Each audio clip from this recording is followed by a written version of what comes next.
Тэгээд юу болж байна гэх юм бол тэгээд Зеленскийн үгийг хүлээж байна. Зеленский өөрийнхөө цэрэгтэй дуртай юм бол авармаар байгаа юм бол санал хэл бид нар ерөөдөө ярилцахад бэлэн гэж байна шүү дээ. Герман Берлинд амьдарч байгаа хүмүүс нь анхаараарай. 11 сарын 1-нд Берлин хотод 12 цагаас 4:30-ийн хооронд анхан шатны хөрөнгө оруулалтын сургалт болох гэж байгаа. Бүртгүүлэх линк нэг бол дээр эсвэл доор 50 хүний судалтай байгаа учраас гэлцээрэй. За, тэгээ контентээр үргэлжлүүлье. Германаас мэд хүргэе өнөөдөр энэ видеон дээр зүгээр дэлхийн улс төрийг зүгээр нэг базаа явчих. За гэхдээ түрүүлээ хэлэхэд би Германд ирсэн байна. Берлин хотод одоо байгаа хэд найзуудтайгаа уулзсан, аавтайгаа тий одоо хамт явж гин. Тэгээд юу мэдрэгдсэн бэ гэх юм бол германчууд яг юу болж байгааг яг сайн анзаарахгүй байх шүү байна. Окей. Эдийн засаг нь яаж байгаа юм бэ? Үн өртөг, инфляц өндөртэй. Гэхдээ юу анзаарч байна гэх юм бол би амьдралтаа ийм олон хар хүмүүс Германд анхудаа харж байна. Берлинд. За. Хаас айгүй ерөөхдөө хараач хүмүүс 10 жилийн өмнө ер нь юм байгаагүй. 10 жилийн 20 жилийн өмнө энэ тийм турк хүмүүс мэдээж байсан. Гэхдээ одоо Сирийн улсаас хүмүүс нэмэгдсэн байна гих мэдчихлээ. Гэхдээ яг одоо эдийн засгийн хог мог болсон юм уу бол байхгүй. Гэхдээ миний хуучин амьдарч ирсэн одоо тэр Осбанов хэсэг тий гудамжинд амьдарч байгаа, майхан дотор амьдарч байгаа хүмүүс нь тэнд одоо гинт гараад ирсэн байна. Хар тамхи хэрэглэж байгаа хүмүүсийн тоо нэмэгдсэн байгаа. Тэгээд нөгөө энд амьдарч байгаа хүмүүс жоохон депрессн орсон юм шиг, арай даруухан, арай жоохон доошоо харцсан. Ингээд дээшээ позитив хандлага бол тийм амар сайн харагдахгүй байна. Тэгээд хамгийн том баталгаа нотлохоо юу байсан бэ гэх юм бол өчтөр орой автгаа ингээд хоолж явахдаа ярьжсэн байхгүй. Өнгөрсөн жил надад дээр юу ирсэн бэ гэх юм бол нэхэмжил ирсэн. Нэмэлт нэхэмжил ирсэн. Юу юм бэ гэх юм бол тийм өнгөрсөн жил халаалтын кампани дээрээ би нэмэлт төлбөр төлөхөр болсон. Хэд байсан бэ гэх юм бол 1480 евро. Окей. Жилийн хугацаанд 1480 евро үндсэн одоо халаалтны мөнгө дээр нэмэлтээр ийм юм төлнө гэдэг чинь одоо баг било ийм юм Герман амьдарч байгаа баг сонсоогүй. Хаяа дэшээ доошоо нэг 100-150 евро ингээд дэшээ доошоо савладаг их халаалт ашигласан бол гэхдээ 1400 евро би бол сонсоогүй. Тэгээд манай аав ганцаар амьдарч байгаа жижигхэн байртай. Тэгээд ер нь бол төсөөлө үзчих заяа дөрвөлөө тавлаа амьдарч байгаа гэр бүл хос 1500-аас дээш ерөөхдөө тийм халаалтын нэмэлт ингээ авч байгаа. Тэгээд ингээд хүмүүсийг анзаарахад ресторан гих мэт шиг газар руу ороход ерөөхдөө нэгэн дулаахан хувцалж ингээ суух хэрэгтэй яагаад гэх юм бол бүх газрууд бас нэг халаалтаа хассан байна тий. За. Окей. Тэгээд эндээс болж юу болж байна гэх юм бол бас автагаа юу ярьсан бэ гэх юм бол сонирхолтой. Дараагийн сонголт дээр би баг автыг сонгодог ч юм уу гэж ярьж байна. Яагаад гэх юм бол манай аав бол насаараа SPD сонгодог байсан хүн тий. Одоо либерал намыг ингээ сонгодог ажилтан ард түмэн жирийн иргэнийг ингээд тиймэрхүү дэмждэг нам үргэлж сонгодог байсан хүн одоо юу манай аав юу хэлж байна гэх юм бол яг хуу AfD дотор олигтой хүмүүс бас байхгүй л да. Гэхдээ нөгөө энэ CDU, SPD энэ дуракуудад жоохон сигнал өгөхгүй юм бол болохгүй ах шүү байна. Тэгээд дараагийн сонгуульт дээр бараг AfD сонгодог ч юм уу бас ингэ ярьж байна тий. Тэгээд ер нь бол AfD нам одоо Германд одоо номер 1 болцсон байгаа. Тий ойролцоо ард түмний 28% нь AfD намыг ингээд сонгоход бэлэн. Харамсалтай юм бэ гэх юм бол 28% хангалтгүй. Бусад намууд ерөөдөө AfD-тэй хамтрахгүй. Тийм учраас AfD-д юу хэрэгтэй юм бэ гэх юм бол 40 ба түүнээс дээш процент хэрэгтэй. Тэгжиж нөгөө жижиг намуудтай ерөөдөө нэг бүлэг үүсгээд засгийн газар ирэх байх боломжтой. Тийм учраас дараагийн сонгуульт дээр AfD бас дахиад гарахгүй гэж магадгүй. Гэхдээ энэ юу болдго юм бэ гэх юм бол нөгөө хоол юу болж байгаа хгүй нөгөө галын төлөө болно гэсэн үг. За дахиад 4 жил ард түмний хүслийг биелүүлэх байна гэдэг чинь дараа нь бүр тэсрээ явчих байхгүй нөгөө батгаа шахахгүй ингээд батгаа ургуулаад ах юм бол эзний цагт ингээд дил бүсэрдэг тийм шүү дээ. Ерөнхийдөө тиймэрхүү юм ярих чинь. За тэгээд Берлиний тухай хэлэхэд бүтэн сая өдөр тий 11 сарын 1-нд Осбанхофын ойрхон тэнд миний сурвалж болох гэж байгаа шүү. Бүртгүүлэх линк мэдээллүүд нь доор байгаа. Тэгээд сургалтын дээр уулзцгаая. Ерөнхийдөө нэг олон хүмүүс нэрэхгүй байгаа чөлөөтэй аюу олон юм надаас асууж болно. Тэгэл сургалт дуусныхаа дараа хэдүүлээ бас нэг гоё пи уугаад шнэцэл мэдсэн. Тэ жоохон герман хоол идэл өдрөө хамт өнгөрүүлье. За. Бусад үеэр Ши Жинпинг, Дональд Трамп уулзлаа. Тэ. Энэ хоёрыг юу ирсэн бэ гэх юм бол худалдааны хилцлээ мэдээж ярьсан. Энэ худалдааны дайн ерөөхдөө сонгуул яалснаас хойш ерөөхдөө Дональд Трамп, Ши Жинпин хятадуудтай ерөөхдөө ингээ маргалцаар агаад ерөөхдөө одоо бүгдээрээ юу ойлгоод авцсан бэ гэх юм бол Америк тал юу хийхэд бэлэн байгаа юм бэ? Хятадууд юу хийхэд бэлэн байгаа юм бэ? Ойлгомжтой. Сонирхолтой юм юу юм бэ гэх юм бол энэ уулзалт дээрээ Дональд Трамп, Ши Жинпин буюу хятадуудаас Оросын нефт ерөөсөө ярьсангүй. Яг гэх юм бол тэрэн дээр байр суурь нь тодорхой хятадууд Оросын нефтийг худалдаж авсаар л байна. Харж байгаа юм бол Ши Жинпин шууд зургийн авалтан дээр ирэхгүй Дональд Трампыг жоохон хүлээлгэж байгаа. Хүмүүс бас тэрийг хэлсэн. Ерөнхийдөө би бол Нарендра Моди биш шүү. Би бол Ursula von der Leyen биш шүү. Би бол хятад улсын төлөөлөгч манай эдийн засаг одоо дэлхийн номер 2 тэгээ надтай айтайхан шиг харьцсан шүү гэсэн vibe энэ хоёрын уулзалтаас гарсан. Mr. President, the President of the People's Republic of China is Яа одоо та харж байгаа бол Макроны гарыг ингээд тулсан баазж маазж ингээд татаж маддаг юм бол Ши Жинпинтэй харьцангуй өөр тэгээд хүмүүс юу хэлж байна гэх юм бол Ши Жинпин ерөөсөө реакц байхгүй одоо ингээд Дональд Трамп хажуу тийшээ хараад хөөе надад хараач ингээд гарын барьж гин нуруунд дээрээ ингээд пайт өгж гин эдэн жок ингээд хэлэх гэж гин гэхдээ Ши Жинпингээс zero реакц. Me too. And we're going to have a very successful meeting, I have no doubt. Тэгээд хоёрын уулзалт. Тэгээд та бүгдээ нэг мэдж байгаах энэ уулзалт дээр ерөөсөө шинэ юм ерөөсөө яригдаагүй, угаасаа яригддаггүй.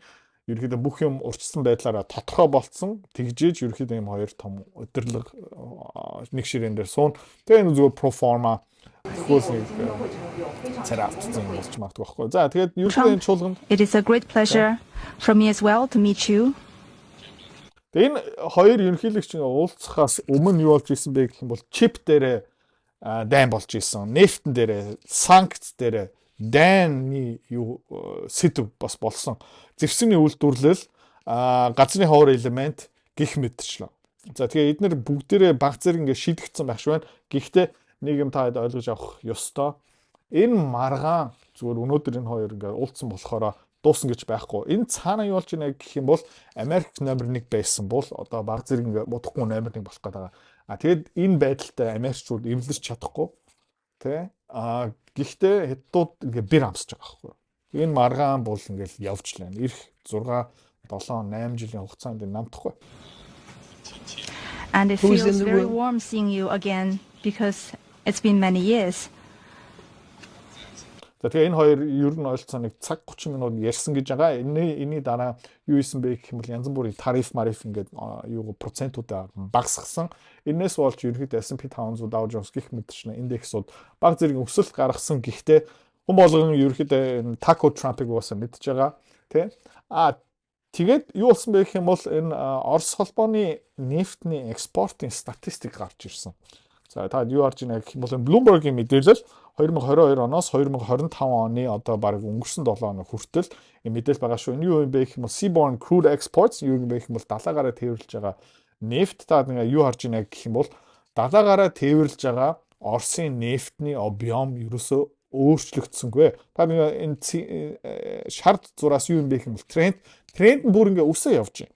Окей, тийм учраас энэ санкц манкцууд ерөөсөө ажиллахгүй байгаа. Тэр Европын холбооны 19 дахь санкц багц бла бла бла ерөөхдөө ерөөсөө ажиллахгүй байгаа. Тэгээ миний таамаг юу юм бэ гэх юм бол угаасаа ямар ч нөлөө үзүүлэх зорилгогүй. Яг гэх юм бол жигнэсээ өдрийн 3.5 юм уу 4 сая заяа баррел нефт дэлхийн зах зээлээс алга болчих юм бол нефтний үн ханш шууд 150, 180, $200 хүрнэ. За нефтний үн ханш 150, $200 хүрчих юм бол Европын эдийн засаг зүгээр илгэн дээр зүгээр ингээд жижиг болчихно, баяртай болчихно заяа.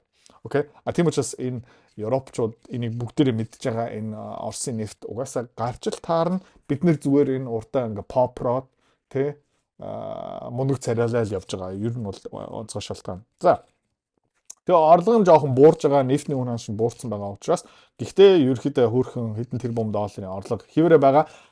Тэгээ энэ юу юм бэ гэх юм бол хин энэ нефтийг худалдаж авч байгаа юм бэ? Тэ. За, энэ харн хятад улс. За, энэ ягаан энэтхэг. Окей. За, энэтхэгчүүд дөнгөж сайхан юу хэлсэн бэ гэх юм бол Дональд Трампт те бид нарыг худалдаа авалтаа багасгана. Окей. Хятадууд бас жоохон багасгсан. За, та харж байгаа бол энэ зум нь хийгээд ирэх юм бол гинт нэгийн шар өнгө гарч ирж байна. Шар өнгөтэй улс тодорхойгүй. Гэхдээ нэг Азийн нэг орн юм байна. Гэхдээ та нэг харж байгаа бол энэ нефтний экспорт тий ерөөсө буураагүй. Тий. Хятадууд, энэтхэгчүүд өөр Аз орнороо дамжуулаад энийг авч байгаа. Тий. Тий. Одоо зум хийсэн байна. Энэ заяа. Ерөнхийдөө энэтхэгчүүд нэлээд худалдаа авалтаа багасгасан. Хятадууд бас яг адилхан. Гэхдээ яг адилхан объемаар нэг шинэ Азийн орн гарч байна. Тийм учраас энэ санкцууд угаасаа зүгээр улс төр угаасаа шоу. Тийм учраас бити итэг жигнэсээ Оросын нефтийг зах зээлээс хасчих юм бол үн хаашинд бүр ингэ тэнгэр рүү явчихна. Энийг хинч хүсэхгүй байгаа. Окей. За, Украин Оросын дайн руу жоохон шилжчихээ. Энэ дээр бас нэг ярих юм байгаа. Юу юм бэ гэх юм бол Покровск, тэ? Мирноград гэсэн ерөөдөө энэ та юу харж байна гэх юм бол энэ цэргүүдийг нүслээд авцсан байгаа. Ойлцоо. Тэгээд та өчтөрийн контент харсан бол баг тий 10 гаруй мянган цэрэг. За. Тэгээд энэ дээр ерөөдөө Путин ситуация в целом в зоне проведения специальной военной операции складывается для нас благоприятно. За тэгээд манай Special Military Operation дайн ерөөдөө сайн явж байна. Ваши товарищи боевые на всех участках идут вперед. Тэгээд та тийм андууд хамт байлтаж байгаа хүмүүс ерөөдөө тий тэр чигтээ урагшилж байна. Действуют активно в двух местах, как вы знаете, публично мы уже сказали об этом, в двух местах в За тэгээ хоёр газрыг онцолж хийх ёстой. Тэндээ ерөөдөө бид нэр том амжилт гаргав. городе Купянске и городе Красноармейске противник Красноармейск энэ юу юм бэ гэх юм бол Покровск гэсэн үг шүү за. оказался блокированным в окружении. Кстати говоря, Тэндээ ерөөдөө логистикийг нь хаацсан. Тэд нарыг тусалсан. я обсуждал этот вопрос с командующими соответствующих группировок. Они не против, Андрей Иванович, не против того, чтобы запустить в зоны окружения противника представителей средств массовой информации. За тэгээ бүсэлцэн цэргүүд лөө ерөөдөө хангамж явуулахгүй угаасаа болохгүй. Гэхдээ Путин юу хэлж байна гэх юм бол хэвлэл мэдээллийн тийшээ явуулчих болно. Тэгээ барууны Украин хамаагүй Покровск, Купянск, тэ Мирноград лөө та нар хэвлэл мэдээллийн илгээ. Тэгээд маркетингийн хувьд үл зөв тактик те. Тийшээ ингээд одоо хэвлэл мэдээллийн очно. Бага байдлын жигнэсээ тайлгна. Тэгээд цэргүүд бас юм ярина шүү дээ. Украины цэрэг. Тэгээ юу ярих юм бэ гэх юм бол бид нэг гарчиж байна. Бид нэг ялагдж байна. Бид нэг бүслэгдсэн байна. Журналистов и украинских журналистов, с тем, чтобы они зашли и своими глазами увидели, что там происходит, убедились бы в том состоянии, в котором находятся окруженные войска. Тэгэл олон улсын хэвлэл мэдээллийн Украины хэвлэл мэдээллийн чөлөөтэй тийшээ яв. Түр зүртээ тэр 2-3 тосхон хотыг бөмбөгдөхгүй бай. Тэгээд та нар өөрийнхөө нүдэрээ хар яг юу болж байгааг ингээд тий. Украины. Энэ яагаад ингэж ярьж байна гэх юм бол зүгээр эднэр зүгээр дайныг зүгээр маргаангүй ялж байгаа. С тем, чтобы политическое руководство Украины приняло соответствующие решения по судьбе своих граждан и своих военнослужащих, так как они это когда-то сделали в Азовстале. Тэгээ өмнө бол Азовсталийн урах томоохон гангийн үйлдвэр байсан. Тэ. Мариупол хотод. Тэрийг бас бүслээд хэдэн мянган цэргийг тэнд ингээ баривчлагдсан байсан. Тэгээ юу исэн бэ гэх юм бол Украины удирдлагын төвшөнд Оросын удирдлагын төвшөнд хилцэл хийгээд тэгэл ерөөдөө тэр 8-аагаа хийсэн. Чөлөөлөөд гих мэтчлээ. Тэгээд Путин одоо юу хэлж байна гэх юм бол дахиад тийм юм одоо хий. Тэ тэгээд хэдүүлээ хоорондоо уулзцай хэдэн мянган цэргийг ингээ баривчлаад авлаа. За тэгээд та нар энэ эднийг буцаагаад авмаар байгаа юм бол одоо ямар байгаа юм бэ? Тэгээд нэмээд энэ дээр улс төрчж байгаа шүү дээ. Паперч өгч байгаа тий. Хэвлэл мэдээллийн дуудаж байгаа. Энийг хар тэгээд наад барууны хэвлэл мэдээллийнхэндээ тий байлдааны юу болж байгаа юм бэ? Хин ялж байгаа юм бэ? Хин ялагдж байгаа юм бэ гэх юм бол тодорхой хараад тэгээд шийдвэр гаргаач. Тэгээд юу хэлж байна гэх юм бол за тэгээд Зеленскийн үгийг хүлээж байна. Тэгээд Зеленский өөрийнхөө цэрэгтэй дуртай юм бол авармаар байгаа юм бол санал хэл. бид нар ерөөхдөө ярилцахад бэлэн гэж байна шүү дээ. За окей. Тэгээд бүтэн сая өдөр 1 сарын 1-нд сургалт Германд уулзцгаая. Бусдаар бол миний аялал удахгүй дуусна. Тэгээд Монголд буцаагаад ирнэ. Тэгээд студмүүд дотор буцаагаад контентийг хэмээн баримлуу орох гэдэг байгаа. За бай. Герман Берлинд амьдарч байгаа хүмүүс анхаараарай. Ich komme nach Deutschland. За, Берлин хотод 11 сарын 1-нд 12 цагаас анхан шатны хөрөнгө ололтын сургалт болно. За, тэр сургалт хэдээс эхлэх юм бэ гэх юм бол 12 цагаас эхэлнэ. Хэзээ дуусах юм бэ гэх юм бол 4:30. Дундуура бас завсарлага мэдээж байгаа. Энэ сургалт нэр би та хэд юу заах юм бэ гэх юм бол тийм миний хамгийн амжилттай хөрөнгө оруулагчаас та хэд ер нь юу хийх ёстой юм бэ? Тэр хөрөнгө оруулагч шиг адилхан амжилт нүрэхийн тулд. За тэрийг ярьсныхаа дараа хэдүүлээ юу ярих юм бэ гэх юм бол мэдээж хамгийн муу хөрөнгө оруулагчийн бас жишээ авна. За тэр хүний алдаа хэрхэн давтахгүй байх вэ? За тэгээд дундуур завсарлана. Тэр завсарлагын дундуур надаас хүссэн юм асууж болно. Бас надаас ном худалдаж авч болно. Тэгээд дараа нь юу сурах юм бэ гэх юм бол энэ Монгол үрлэн зантай хэрхэн тэмцэж ерөөхдөө хоримтлал үүсгдэг болох вэ? Хамгийн сүүлийн хэсэг тэгээ үл хөдлөхийн хөрөнгө олт. За амжилттай зөв байршил ирээдүйдээ үнд цэнэ хадгалж чаддаг өсдөг үл хөдлөхийг яаж таньж авах мэдэх сонгох вэ? За тэгээд энэ сургалт дахиад хэлье 11 сарын 1-нд 12 цагаас эхэлнэ. 50 хүний суудалтай учраас гэлс бүртгүүлээрэ. За тэгээд дэлгэрэнгүй мэдээл бүртгүүлэх линк энэ видеоны доор байгаа шүү. За зин вонсон бэлий.